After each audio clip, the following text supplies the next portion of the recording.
So I'm here with Queens producer, DJ, rapper, Ben Workin. What's good with you, bro? Hey man, maintain it, man. Another day in the rotten apple. Most definitely. I love Queens. I spent a lot of time there myself.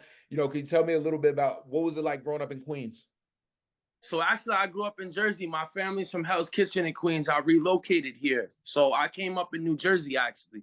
Okay, what was it like growing up in Jersey? Same thing, just right across the water. Same vibes. It was good, man. Things were different in the '90s. The '90s was a great time. We had Naughty by Nature, and then obviously very influenced by the Queens. Like Prodigy, Cormega, Nas, Cool G Rap, of course, the legend. I was very influenced by the Queen sound, very influenced by the Jersey sound. Redman, everybody, man. Flavor Unit, everybody. Queen Latifah, The Outsiders.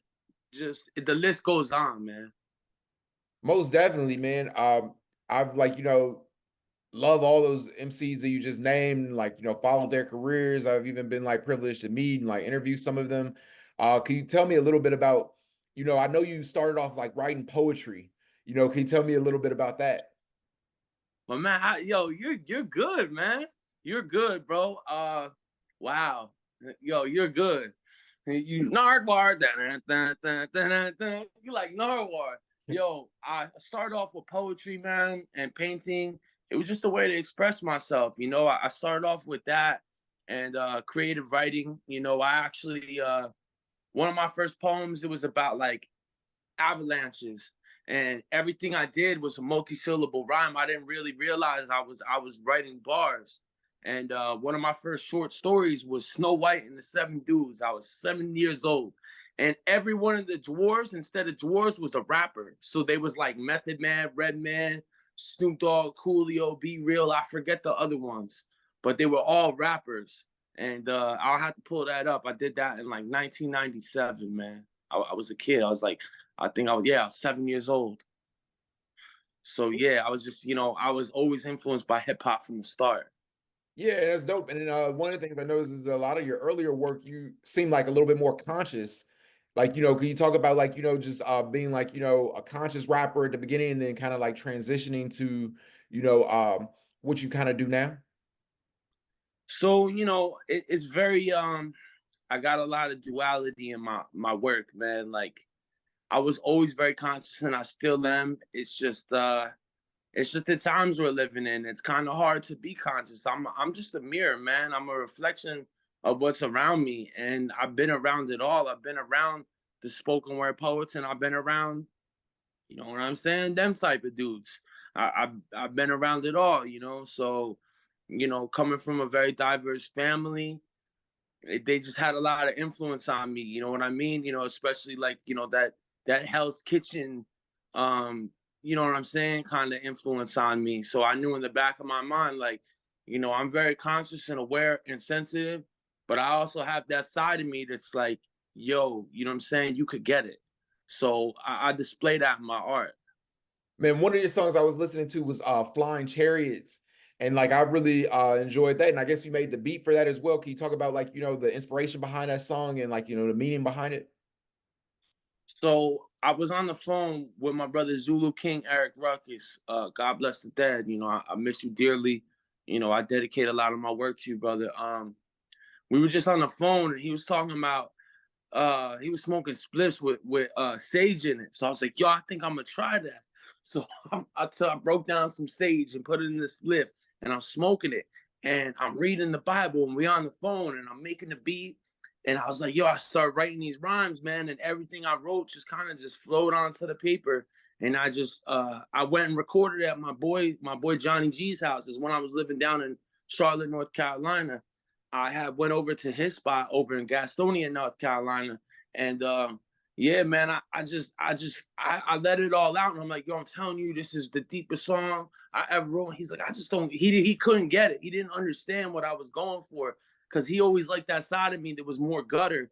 But I was like, yo, I'm telling you, there's something special about this song, and I always felt that way, and I kind of always kept that in the tuck. certain people knew about the song because I actually did that under a different name, Rare Seed. That's something about me is I have different pseudonyms, because I'm very influenced by artists like Prince, rest in peace, and how he used to use different pseudonyms because I seen parallels between him and I. Not so much with the fashion, but Yeah. with the way that he the way that he was able to always reinvent himself and how he was just so hands-on with everything he did. He didn't just write music. He didn't just sing.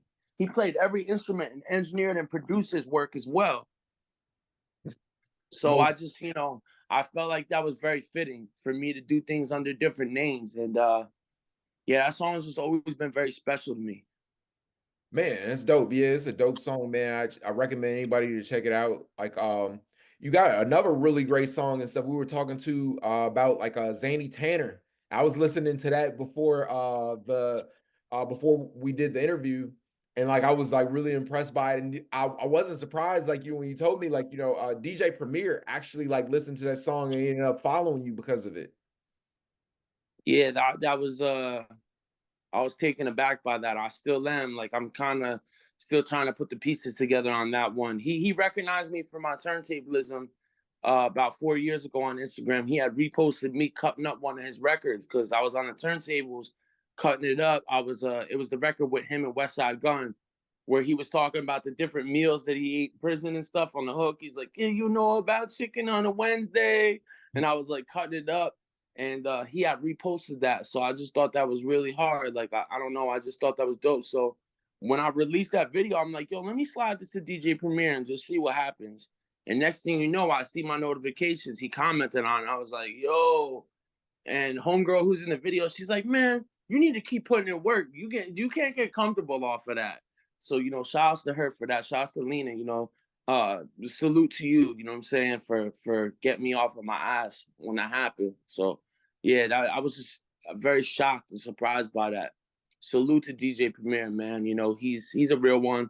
He supports underground hip hop. Man, and one of the things I love about you is, you're a real MC, you really got bars, you have a lot of substance in your music. New York is the birthplace of hip hop. The 50th anniversary of hip hop just passed. What do you see about like hip hop going forward? How do you feel about the current state of the culture?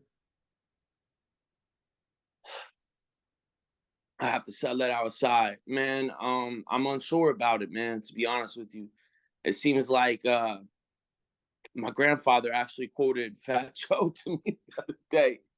He said, the worse you are, the better you are in this game. And I didn't know how to take that. I was just thinking about it. I'm like, I don't know. He always has an angle when he tells me things. He's been dropping jewels on me ever since I was a young man. And just think about it, man. I feel like because of the internet, we have a lot of power. You don't really need to sign to a major label no more. Don't need to create your demo tape. You can kind of just release music.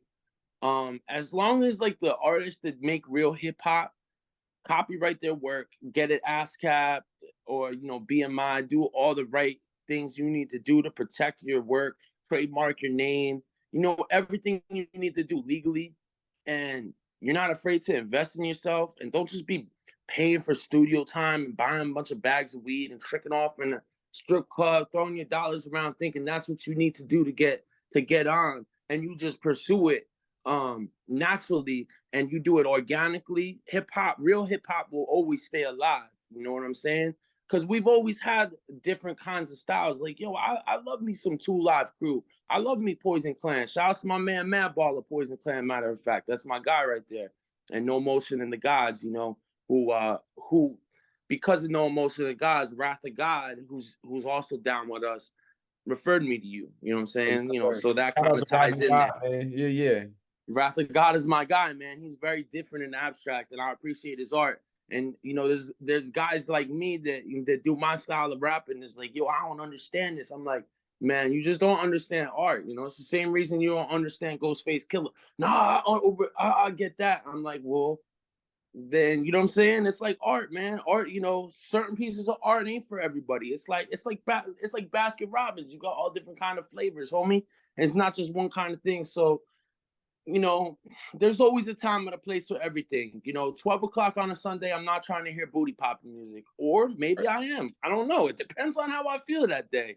You know what I'm saying? So, like Yeah, I said, there's a time and place for everything, man. that's So, that's a hip great hop is diverse. That's a great point because, like, I always talk like with my friends, like, music is subjective. We all have like, different tastes. Like, we may enjoy some of the same music, but like, it'll be certain artists and stuff, everything that like I really like, enjoy that they might not enjoy as much. And like I think like I've had conversations with other people and stuff about like, just as far as like the commercialism, like, some people are turned off by like, any music that has like, commercial aspects to it, while like some people and stuff really just want to vibrate to the underground, which is nothing wrong with that, keep it pure to the aesthetics. How do you balance that? Honestly, I'll go from listening to like Jeezy and then Project Pat, and then I'll go listen to Cool G Rap and Immortal Technique, and then I'll go listen to Atmosphere and Idea. I have to jump around and listen to all different kind of things to kind of get a better understanding of what I'm dealing with, because I am all of that.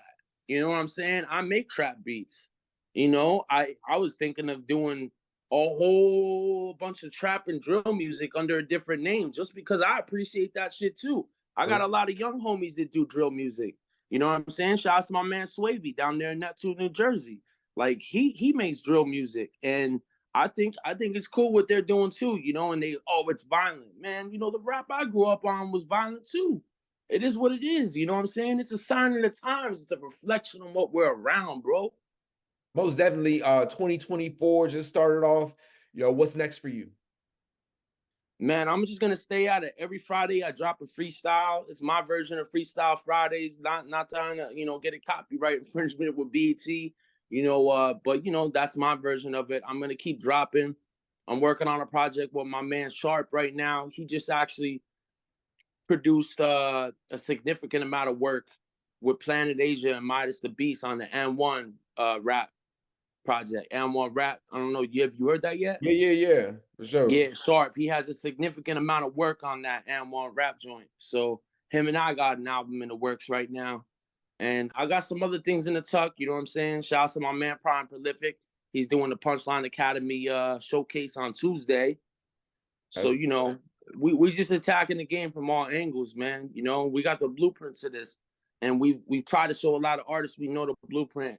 And some of them follow it, some others don't. It's like, you either adopt or die, man. You got to stay at it. You got to be consistent. So that's all I do is stay at it and be consistent. Man, it's love. Been working, man. Thank you so much for joining me on Zoom today. And like I'm saying, I definitely want to have you back in the future, man. If I'm ever out in Queens, maybe we could get an in-person in. And I really appreciate you. Hey, man, the pizza's on me, bro.